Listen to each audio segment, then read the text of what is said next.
ഇതിന്റെ നേരെ ഞാനിപ്പോൾ നിൽക്കുന്നതിന് നേരെ അപ്പുറത്തെ സൈഡിലായി നമുക്ക് കാണാം. അവിടെ ഏതാണ്ട് 7ഓളം വീടുകൾ ഈ ദുരന്തത്തിൽ ഒലിച്ചു പോയിരുന്നു. ആ വീട്ടിലെ ഒരു സ്ത്രീയുടെ മൃതദേഹമാണ് ഇന്ന് ലഭിച്ചത്.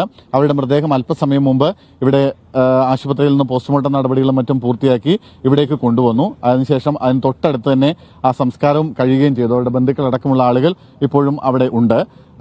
ഈ 7 വീടുകളാണ് ഈ ഭാഗത്തു നിന്ന് പൂർണ്ണമായും ഒലിച്ചുപോയത്. മാത്രമല്ല നിരവധി വീടുകൾ ഭാഗികമായി നശിക്കുകയും ചെയ്തിട്ടുണ്ട്. നോക്കൂ, ഈ പ്രദേശത്ത് ഈ കാണുന്ന വീടുകളിലേക്കൊക്കെ മരക്കഷ്ണങ്ങളും വലിയ പാറയും മറ്റും വലിയ തോതിൽ ഈ തള്ളി വന്ന് അവിടെ ആ വീടുകൾക്കൊക്കെ വലിയ കാര്യമായ കേടുപാടുകളൊക്കെ സംഭവിക്കുകയും ഒക്കെ ചെയ്തിട്ടുണ്ട്. ഇവിടെ നിറയെ കൃഷി ഉണ്ടായിരുന്നു. ആ കൃഷിയൊക്കെ പൂർണ്ണമായും ഒലിച്ചു പോകുന്ന സാഹചര്യവും ഉണ്ടായി.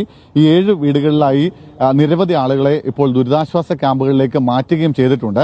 ഈ ദൃശ്യങ്ങളിൽ നമ്മൾ അല്പസമയം മുമ്പ് കണ്ടിട്ടുണ്ടാവാം. ഈ വെള്ളം ഇങ്ങനെ ഇരച്ചു കയറി വരുന്നത് കണ്ട് ഈ ബാക്കിയുള്ള വീടുകളിലുണ്ടായിരുന്ന മുഴുവൻ ആളുകളും ഓടി രക്ഷപ്പെട്ടു. പക്ഷേ ഈ സ്ത്രീക്ക് മാത്രം രക്ഷപ്പെടാൻ സാധിച്ചില്ല. അവർ ആ സമയത്ത് ഭക്ഷണം പാകം ചെയ്യുകയായിരുന്നു എന്നാണ് നമ്മൾ അവരുടെ ബന്ധുക്കളുമായി സംസാരിക്കുമ്പോൾ അറിയാൻ കഴിയുന്നത്. അവരും അവരുടെ ഒരു മകനും മാത്രമാണുള്ളത്. മകൻ പക്ഷേ ആ സമയത്ത് ഇവിടെ ഉണ്ടായിരുന്നില്ല. ആ സ്ത്രീ മാത്രമായിരുന്നു വീട്ടിലുണ്ടായിരുന്നത്. അവർ പക്ഷേ ഈ വെള്ളപ്പൊക്കത്തിൽ ഈ ദുരന്തത്തിൽ ഒലിച്ചുപോയി. അവരുടെ മൃതദേഹം ഇന്ന് 8ാമത്തെ ദിവസമാണ് ഈ സ്ഥലത്ത് നിന്ന് ഇവിടെ നിന്ന് ഏതാണ്ട് 5 കിലോമീറ്റർ അപ്പുറമുള്ള ഒരു സ്ഥലത്ത് നിന്ന് മൃതദേഹം കരക്കടിഞ്ഞ നിലയിൽ കണ്ടെത്തുന്നത്. ഏതാണ്ട് 4ഓളം പേരുടെ മൃതദേഹങ്ങൾ ഇനിയും ഈ ദുരന്തത്തിൽപ്പെട്ടവരുടെ കണ്ടെത്താനുണ്ട്. അർജുൻ അടക്കമുള്ള ആളുകളുടെ. അതിൽ ഈ ദുരന്തം നടന്ന സ്ഥലത്ത് ചായക്കട നടത്തിയിരുന്ന സുബ്രഹ്മണ്യ ഷേണായി അടക്കമുള്ള ആളുകളുടെ മൃതദേഹങ്ങൾ ഇനിയും കണ്ടെത്തേണ്ടതുണ്ട്.